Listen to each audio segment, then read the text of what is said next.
Is that your standard breakfast? Yep. Mm. I ordered it a long time ago, and I don't. That's it. That's it.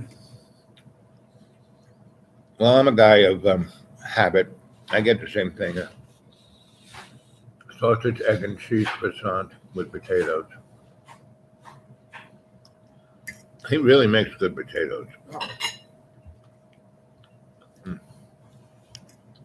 I go to 네. 드셨어요? I go to certain shops, and I just walk in and eat the same thing. Mm-hmm. What's your other restaurants? 이메일은 You can go to 들어왔는데 Famous Anthony's? 안 들어왔어. I go there sometimes. I go 6-11. 예. 예. Do you ever go to 왜 그렇지? a Shenandoah restaurant? The Shenandoah restaurant.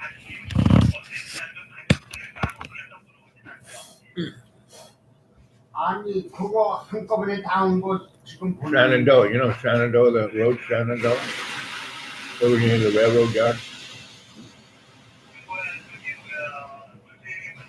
I've been out that way, but I can't. I don't do it very often. 예. I used to work for 12개가 왔어. church organization, 그러니까 그 아다리 community organizer. We're close to it. 오케이. And so there's this restaurant called the Shenandoah. That's right. And it's like Archie Bunker meets Sanford and Son. Because it's right on the line of 4 white people and 4 black people. Yeah. And everyone gets along. Yeah.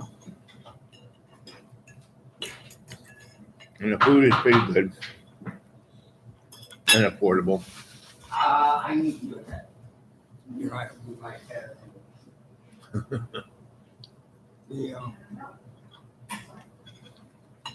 Some places can be overpriced. Well, that's what I came back here, and not only overpriced, but the food quality sucks. Mm-hmm. And the only reason I come back here is that the food quality is the same. I Excellent. sent email, but authentic is not there. Authentic is not on.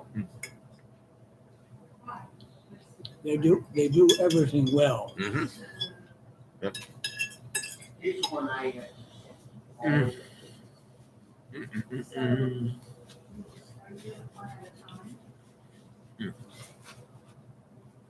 one at a time. And you're doing one piece at a time. Are you doing like this? Sitting it? So when you were in the military in the 50s, Yep. and you were, I would say you were kind of in the intelligence business. Kind of. Well, that's what I had to learn Polish and German in order to go to work. Right. Now there's a good example. Back in 91, when George H. Bush and Mikhail Gorbachev made the deal that Russia was going to fall. And we said we would not put any of the Russian satellite countries like Poland and Lithuania, Estonia into NATO. But we did. We infiltrated all of them. Yep. And so, and Russia let it slide until Ukraine. Now it's understandable. Ukraine has got this big border with Russia. Would we want Russia to put the military in Canada? You know? No. I don't know. If So, you can send them all at one time. I can understand why the Russians don't want the Ukraine to be in NATO. 1917, they had certain things they needed. They needed warm Water. Port. ports. Right.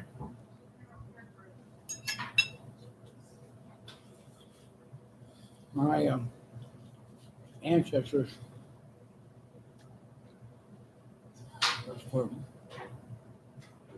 that area. 300 years ago, 200 hours. So, when you were a kid, was Polish spoken at home? when you were a kid, was Polish at home? No, Polish has nothing to do with me. We had Germans, Irish, Mm-hmm. in St. Louis now. Right. I don't know. If we had Polish, it was small. Right. It's interesting how,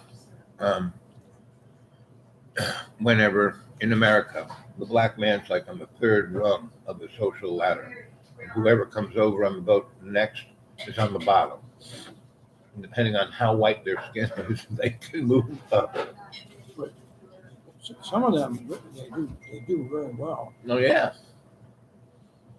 No, because the color of your skin is irrelevant. Yeah. You know, this is just skin, unlike the black man who's melanin challenged. You know, I grew up in Harlem. My grandma brought me up, and my grandma couldn't breastfeed me, but the lady upstairs had a gaggle of kids, and she just had a baby when I was born, or I was born when she had a baby, and she breastfed me, and she was a black woman, and I grew up from 0 to a year and a half in that black family, right? She just kept putting me on the tip, and her little baby girl that was they were all my brothers and sisters. And there still are. They still are, right? Emily is a bird colonel in the Army. That was a little baby that I shared Mamo's breast with. She's a bird colonel in the Army. And she's a doctor and a research scientist. Everything changed. Right. But black folk, I mean, so I knew a lot of black folk. And I knew a lot of black folk whose families grew up in the South. It was interesting because during the Civil War, Yep. A black person, when the Constitution was written, the black folk were worth 1/3 of a white person. Meaning, if you had X amount of white people, they were, with the census. And so before the Civil War and during the Civil War, black folks were property, right? Like that's when the Irish folk came over to America because, right? And the Irish folk weren't property; they were just cogs in the machine. So black folk being property, they were treated far better than the Irish were because the Irish were just a cog. They were just thrown to the side. They used up and thrown away. Yeah. Where the black man was like a tractor. You take care of your tractor. Not to say that that was a righteous thing to do, but the sensibilities of history are so off the hook. No one even talks about what happens. Everyone has these opinions like that's what happened. And what's really upsetting is that, back in the 60s and 70s, I thought of myself as a liberal person. I thought of myself as liberal because I was open-minded. I thought of myself, and I thought of myself as a conservative because I wanted to conserve things, right? And then I also thought of myself as a progressive. I wanted to move forward. Now I can't even use any of those words because they mean nothing. I mean, they're, liberals. You know what a liberal is today? Someone who feels guilty about being racist. They don't change their racist points of view. They just feel guilty about it. Well, and the progressives are destructive. Well, they're beyond destructive because they don't even see when you don't even know who you are or what your history is. It's like They're not educated. No. So when I was a kid, New York. What the beauty of New York was it wasn't a melting pot. It was a salad bowl. There were all these different people not glomming into each other, but being on top, resting on each other, and making an amazing salad. Yeah.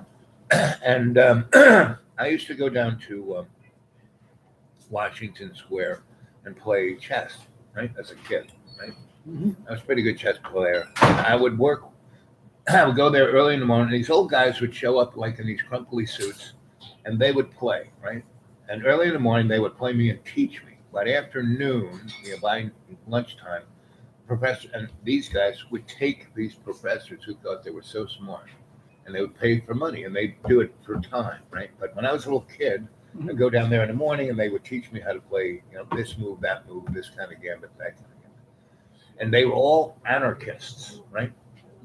And people think anarchist is like an A on your jacket, and no one's going to tell me what to do. No, anarchists were people who were so responsible that they didn't need them. So in the neighborhood I lived, in those days I would wake up early, and my grandma was either reading the papers or was still asleep, and I would go out. And New York City was a safe place where a 6-year-old could walk on the street.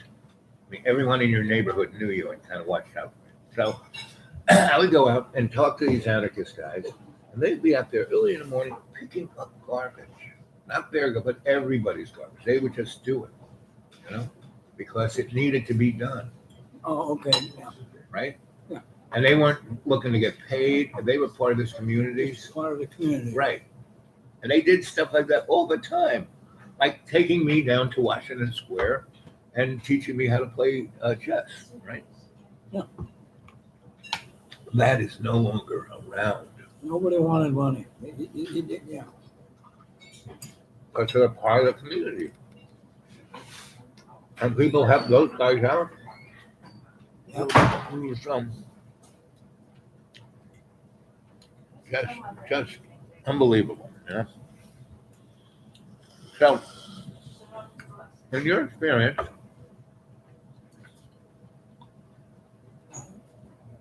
in the 50s, you were stationed in America, right? You weren't overseas. I was here from 54 to 50, January 57, then was overseas So, until 62. did you ever have any experience with what is known as foreign technology? Did I ever have what? Experience with what is known as foreign technology.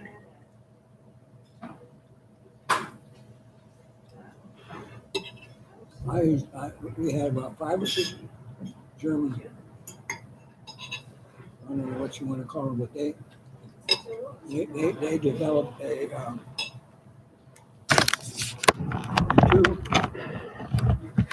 10-ounce cans, which were for the communication system. We'd smuggle that in the iron block countries, Right. and that's how we communicated. And that was pretty. That was Sophisticated foreign technology. cost about $5,000. We did it for about 200 marks. So, did you ever have anything to do with Operation Paperclip? Probably did. That was bringing the Nazis over, like Werner von Braun. That was Operation Paperclip. Because these guys did some pretty nasty things. It was just, they're nice Nazis. They weren't bad. Well, we took them away from the Russians. Right. But, we left just enough of them so Russians could be a threat. That's what the Russians, they lost 20 million people, their cities and their industry bombed into non-existence. And, but, within 4 years, they have the atomic bomb and they're a big threat, It's like. You can thank President Roosevelt for that. Did you know that Roosevelt ate his gun? That he didn't die of a brain tumor? He committed suicide. That's why they had a closed coffin, because he blew the top of his head off. I didn't know that, but he was a Frasco. Bad news. And Forrestal, did you know Forrestal? He was Secretary of the Navy, and then he was the first Secretary of Defense. Forrestal. Yes. Renamed him. Yep. Renamed an aircraft carrier. After him, yeah. But he was involved with Operation Paperclip, and he was also involved with MJ-12. Did you ever hear of that? MJ-12? I'm not sure, I don't remember that one. That was of all the intelligence entities, the U.S. Navy's was the best, because they were around before the revolution. Oh, Naval intelligence, NIA, and so and better than CIA or any of those guys. The Navy, because they've been at it longer than anybody. So, were you part of that? Were you part of the naval intelligence, or were you? no. No. We worked alongside them, but I did not integrate. Right. Nothing to do with it. So, what was your experience with those guys?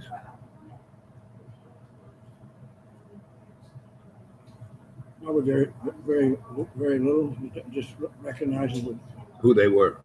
when they, well, maybe they were even there. They were in the same building I was in. We were in high, The tall building. tall, the IG Farben building Oh yes. in Frankfurt. We were on the fourth floor. Did you meet any of those guys? IB Farben? Actually, we're talking. Right. Did you know that the Germans had the atomic bomb? The what? The Germans had the atomic bomb. Yeah. They had that, and they had jet aircraft. Right. And we're familiar with one of the aviators that flew it, and then after the war, he got so disgusted with the Nazi socialist Right. whatever, so he ended up in Canada, and a guy by the name of Charlie Brown, who was a Mhm. lieutenant in the Air Force when he met this guy in the air, and this guy didn't shoot at him. Right. But anyway, they went fishing, had a ball, had a glass, it was wonderful. But yeah, he was flying jet plane In the 40s. in the 40s, and he those jets flew. And Messerschmitt 262 flew faster. It hit the speed of sound when it was going downhill. Full bore, it could go the speed of sound. Meaning the Germans were hitting the speed of sound during World War II. I was trying to give you a quote from this aviator. Yeah. He had shot down 37 Allied aircraft, and he was An ace. a stud with that. Right. He flew a jet aircraft and hit nothing. And his reason was, the reality was, you'd be flying the thing and you pull the trigger and you were going so fast and you fired it. You should have fired way back there. Yeah, right. But he didn't shoot anything down after that. And he never got in trouble. He never got in trouble. Yeah, I gotta side those. You wanna side those up? So and that too is everything's a myth and not reality. World War II is a myth and not reality. A lot of things went down that no one ever heard of. We could have brought. We had the forces inbound into Berlin, and Roosevelt had it stopped. Right. And he gave it to the Russians. But you know why he did that? Because he wanted to continue the war mentality. Meaning, if we gone into Russia, kicked not the Russian people, but the criminality of their system out. And you know who put that criminality? Which Marx, Engels, in the 18th century were in London, and Mr. Rothschild paid paid for all their bills while they wrote the Communist Manifesto. The Communist Manifesto. Did you ever hear the term loyal opposition? I'm familiar with what those guys, Americans, were putting their money into it. Right, exactly. That's what I'm talking about. And the same thing with a guy named Prescott Bush. He was making money with the Germans, the Nazis, all during World War II. Yeah. Selling them ball bearings and oil additives and all kinds of stuff. And it's like, That's right. so the real issue is not so much any government. we don't like the commies, we don't like the Chinese, we don't like this, we don't like, no.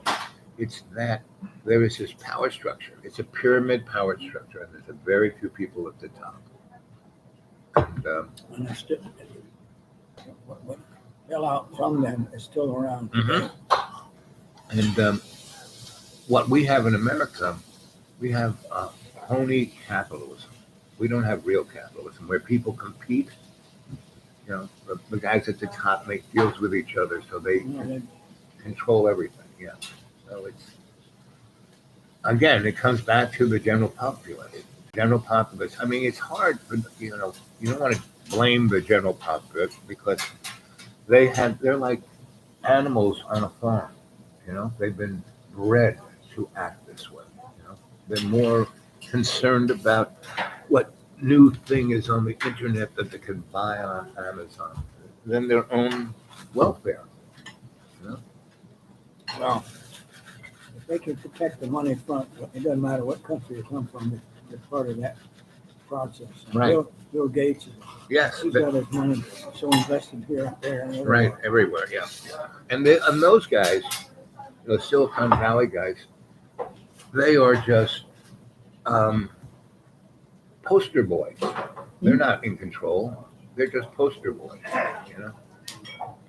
Because they're dumber than a sack of rocks.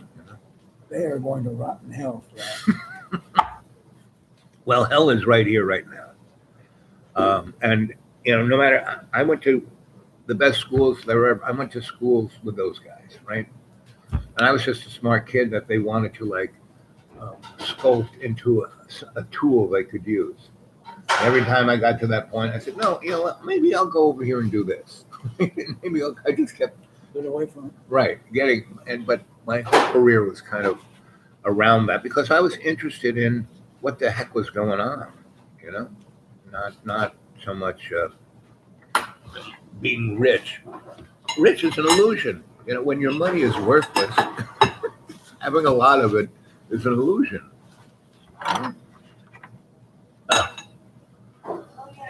Anybody who loves money will sacrifice for it. And it's stupid. Right. And they sacrifice life. They would give up whatever happiness they could have. My parents are good examples. You're right. No happiness. No happiness. My parents, all they wanted to be was a millionaire, right? And they spent their whole life at it. And they were married 75 years. And all they did was argue, right? And I had nothing to do with my family. My grandma brought me up to 6. I spent a few years with them. Then I was sent to boarding schools, right? And so I had nothing to do with my family. And all my brothers and sisters worked at the family business, and my father treated them like crap. He just kept his That's right. he kept his foot. It was like some TV soap opera. And then, when they dethroned him, and he said to me, "You have to take care of us." And I said, "No, I don't." "What do you mean?" I said, "I have nothing to do with you. You've never given me any money. You didn't do anything. All the universities and colleges and prep schools I went to, you didn't pay for. These rich people did because they wanted me to be something, right?" And so, no. Well, that's about, yeah. So, but I said, "But I will take care of you if you are your better self." I said, because they did have a good side. I mean, they were fun. My dad had a over horizon attitude. My mom had, she was a party girl, and so I said, when you guys are your better self, I'll be there. When you are your crappy self, Forget it. it. Not worth it. So for 28 years, I was with them, and I have 28 years of really great memories where all my brothers and sisters had what they do is they either call them a monster or they put them on a pedestal, that they were superheroes. No, my parents were just human beings, but they did have a good side, so I had a good time with them. I had every conversation you could ever have. And when they died, it was good. Mine died prematurely, and it was alcohol and cigarettes. Right. My mom, she drank a bottle of she was a Manhattan girl. She would have a jug of Manhattans in the refrigerator all the time. Well, and I learned that term and what it was made out of. Hmm. And I mean, it was Poison. Yeah, you're drinking poison. Right. And But she was self-medicating, meaning she got to this place of economic, what she wanted, big house, cars, and it was hollow and empty, right? So she drank. But she lived to be 103. My mom lived to be 103. what kind of life was that? Well, the last 28, that's why they lived so long. I took care of them for 28 years. They stopped drinking, they stopped smoking, they stopped eating crappy Then food. they woke up. Yes, they kind of woke up. They woke up like 60%, because my dad could still be. Okay, so all of it didn't come back. Right. And so I had a good time. And what was really upsetting, when my parents started to go down the drain, last year of their life, my sisters would call up and go, "Is she dead yet? Is she dead?" It's not, see, they were living. They were living in some really interesting times. Oh, no kidding. I mean, 1900 to Right, 1999. right. Holy smokes! Holy smokes. And from 99 on, it's gotten just weirder, It's gotten Did you get it figured out? mucho. Mucho weird. Mucho Sorry, I'm weird. gonna print out. But if you look in past times at the fall of every empire, it's been mucho weird. End of Greece, end of Rome, Peloponnesian Wars, And they fall apart. right, they fall apart. Because they do exactly what we did. They spend all their money on the peripheral of keeping their empire going with armies. They dump all their money into the military, and then the center collapses. And that's what happens. And they do think they push this center to collapse because they think that by forcing that, the people will go to, "Oh, please save us." Never happens, right? Just kind of breaks down into like the dark ages. These people are so into themselves that they can't afford to be humble. Right. And the humility is the only way to go. If you're humble and kind, you have a great life. And folks take notice further and first than if you're riding around in your chariot, Right. your golden chariot. Yes, your golden chariot. These people here, Right. they don't have a golden chariot, although they live well. Right. And he's invented some things in In the back. So some of the facilities he has Right. here, he built the frame and then put the metal in it, and he's able to batch. Right. Really, he pushes a lot of, hundreds of pounds of baking powder and all those other things. Right. And that's the foundation for everything that goes through that machine. Yeah, those ovens. Full of So it's and that's why, and he deals with quality materials, and he makes a quality product, and it's just him and his wife. They don't have a big crew. They don't have a crew. It's just him and his wife. So when he's making those, chocolate chip cookies, he's like something from Brussels. He's got his beret on when he's making those. I'm from New York. Those are some of the best bagels ever had. Yeah, that's right. It's like he puts his yarmulke on when he goes and makes the bagels, and his sandwiches are great. I love his Reubens, but I'm a breakfast guy. I just come here for breakfast. The Reuben is You wanna make spectacular. Yeah, but I'm just a breakfast guy, and I like the fact that I can get a breakfast here all day You want a long. grilled chicken ranch wrap or a You know? grilled chicken wrap? That's all I get now. Right. If my buddy shows up, anybody else, they'll want to have something. And if I have a snack, then I'll get a little one of the bagels Right.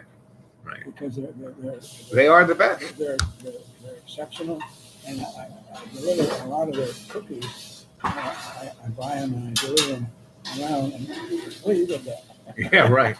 Did you ever have one of his bear claws? No, I haven't had one of You know the one I'm talking about, the big almond pastry. chocolate. Hi, the chocolate chips, but they make a whole bunch of other stuff. Right. And- So I can only have like I got one bear claw a week. I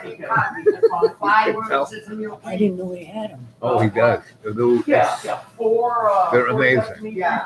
I mean, his chocolate cookies are like the best chocolate cookie I've ever had. But that bear claw is like going to heaven. It's like I said, one a week. That's it. And the same with the chocolate chip cookies. I don't have more than 2 That's right. a day. Don't want to overwhelm it because you'll eat the whole box. Right, but just one. I mean, I was sitting here. This guy was watching me. He goes, "You've taken 10 minutes to eat that one cookie." I said, "Yeah, I want to say, I just like take a little bit of it, put it in my mouth, and go, oh yeah, oh yeah, Well, your body loves it. yeah." Whereas if I just was doing this, I'd be dead. One of the things that my wife is a dietitian. She has a degree from Ohio State University Mm-hmm. and had some engineering subjects Right. and also dietitian stuff. Mm-hmm. Yep. If you bring some of his, Food to her. if you bring them home Right. and you don't eat it within 3 days, it's molding Right.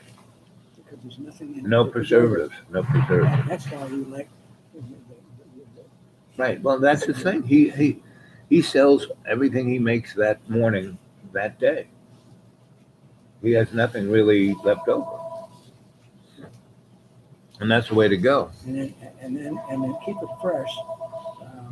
I've been here many times when somebody from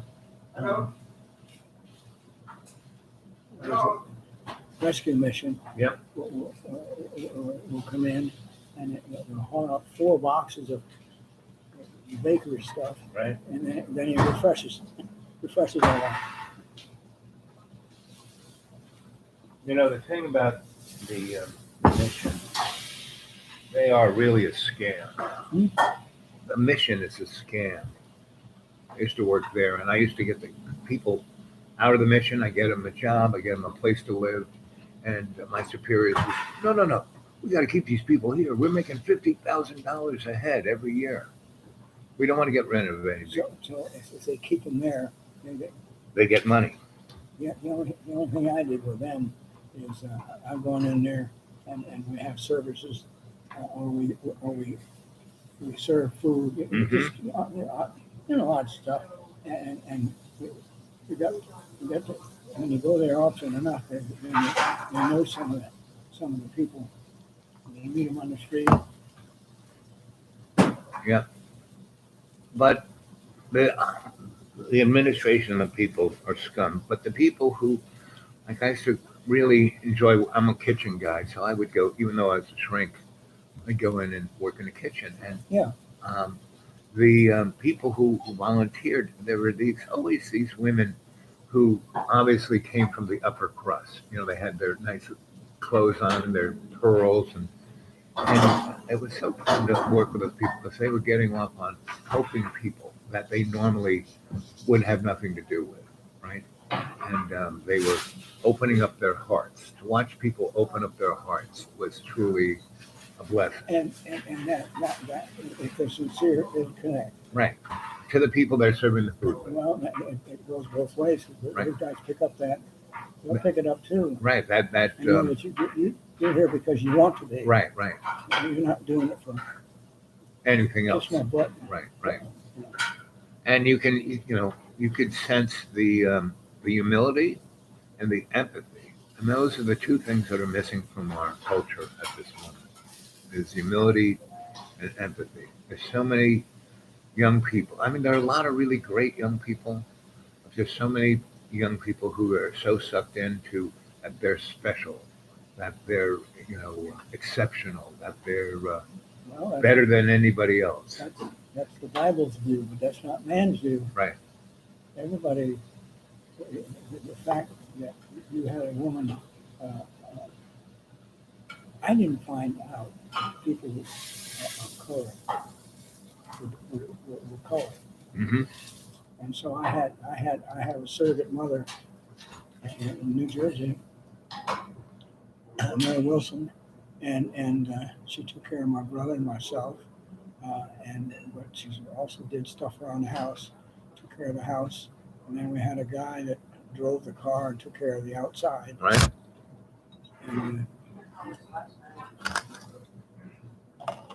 And that was kind of neat.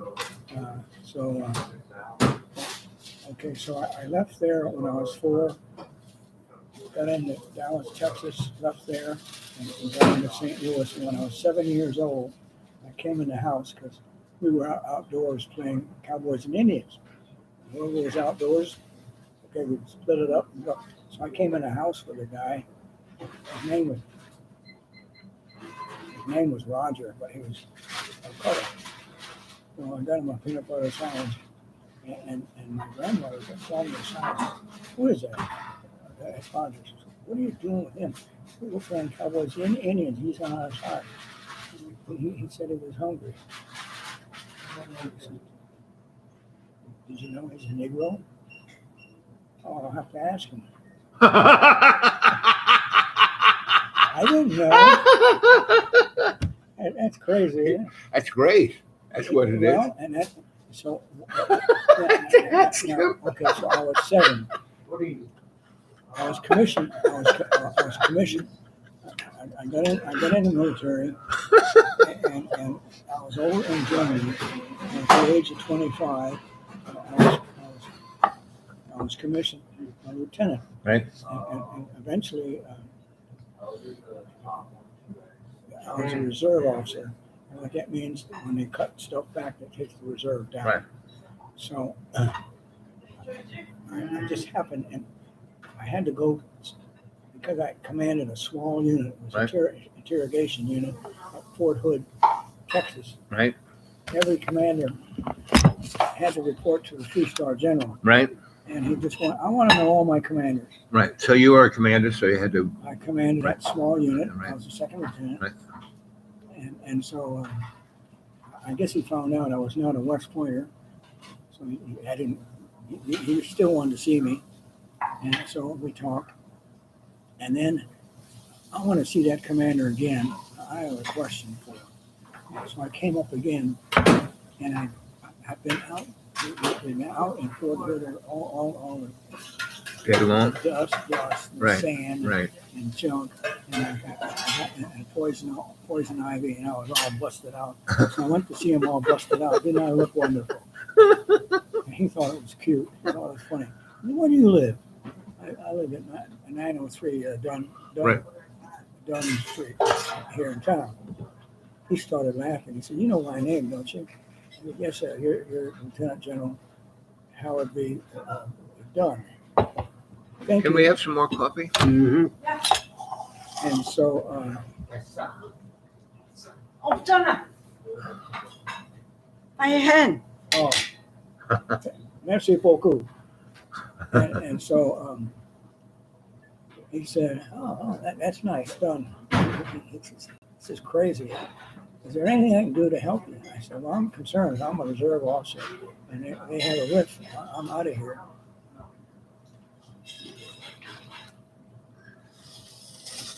How am I doing? May I have some, please? Yeah. Thank you, sir. Best coffee in town. Keeps Yeah. me awake. Yep, exactly. So anyway, he said, "Oh, how may I help you?" And I told him the story. He said, "Let's see if I can fix that." So within six weeks, I was called back in the office. I said, "What did I do? What am I doing?" So I went to see him, and I had a little ceremony, and he arranged for me to be commissioned as a regular Army class of 1962 West Point. Let me tell you what we really went through the ringer on this one, because you were commissioned in 62, and it's now 63 June. Right. And so what we did this. Right. So you come at the end of West Point 62 instead of out here, Mm-hmm. nothing. Right. So, all right, so then they put me in the infantry.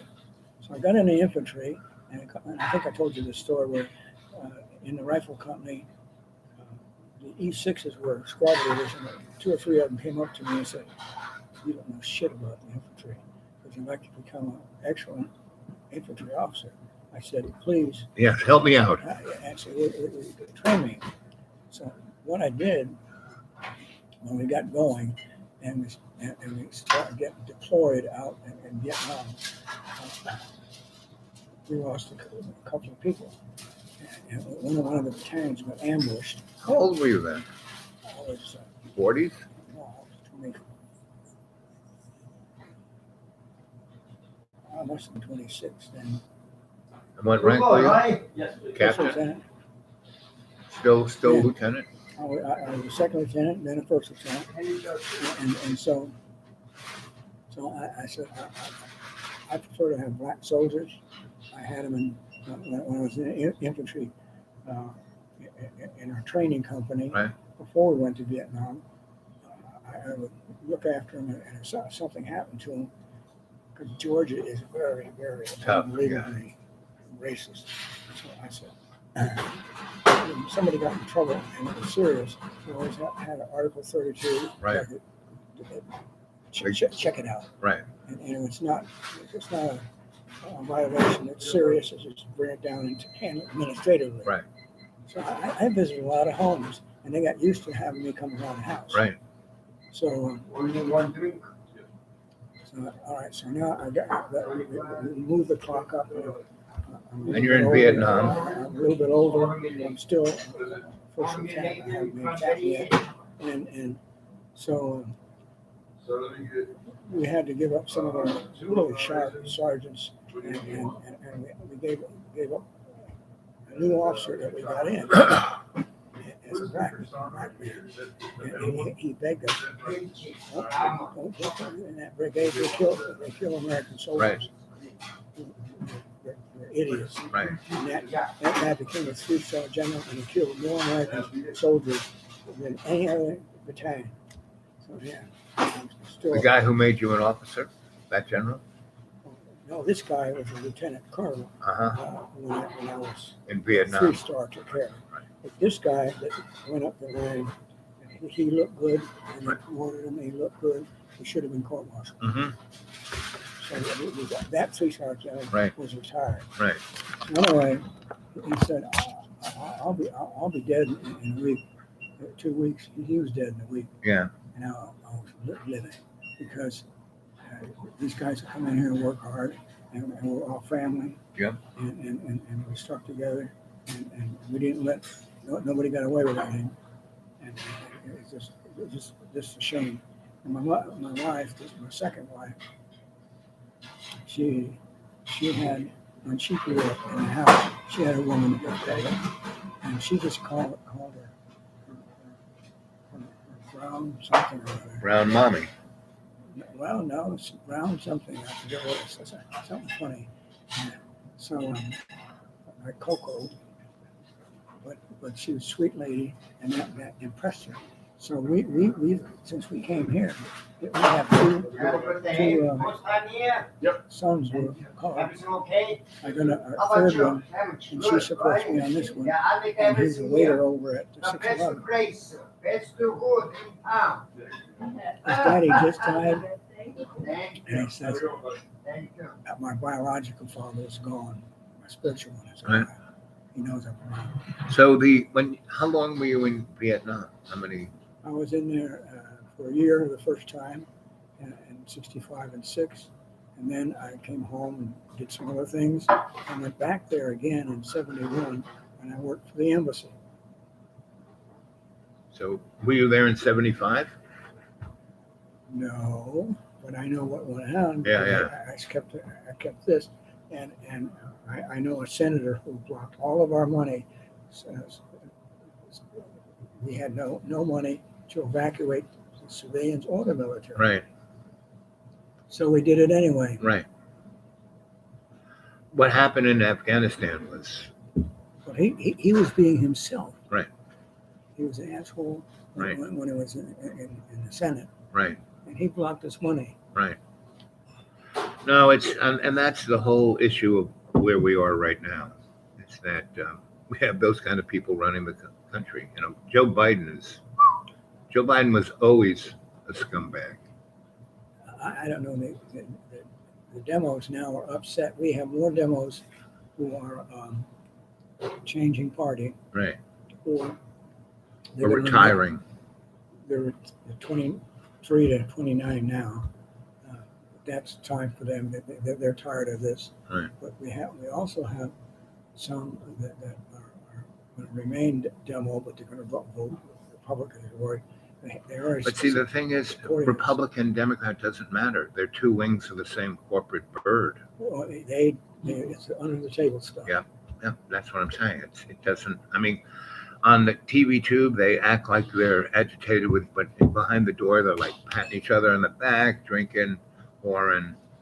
No, it's really obnoxious. And they do it for such chump change. It's not like anything big. What I did during the 21 elections in November, the month of October, I was a poll watcher. Right. And I came in and said, "Who you voting for?" I said, "I'm not here to vote. I'm here to watch you. Yeah. Make sure that you register properly." Right. And that worked fine. Right. And so I've already been sending information out now, looking for people to be poll watched, and they'll train you. Right. And you'll be welcome. Right. Both sides. I'm glad to see you. Right. But when I did go to vote, I went to one place that I'd been sitting before. Uh-huh. I brought his cookies with me, and I gave it away this way when I walked in first. Yeah. And then I walked away, and then I came in as a voter. And then the lady who was oversighting the operation said, "Did you give us his cookies?" I gave you the cookies, but I didn't do it as a watcher. But they were very kind. I didn't know what my job. I didn't understand what I was supposed to do. I was supposed to sit and watch. That's it. Right. And I was helping people. So, come over here and, Right.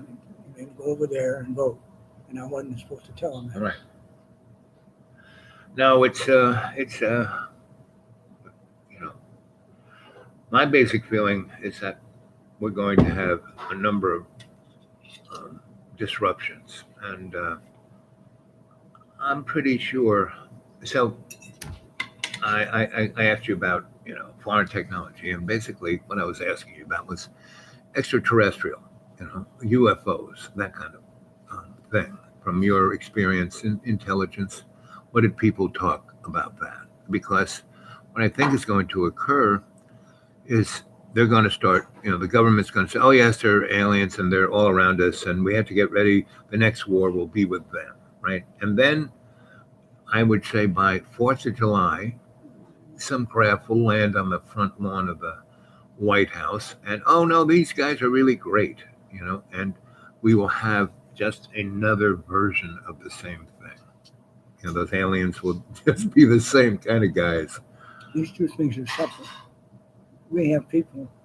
I have one officer who is part of our Big Red Breakfast Club on Tuesdays.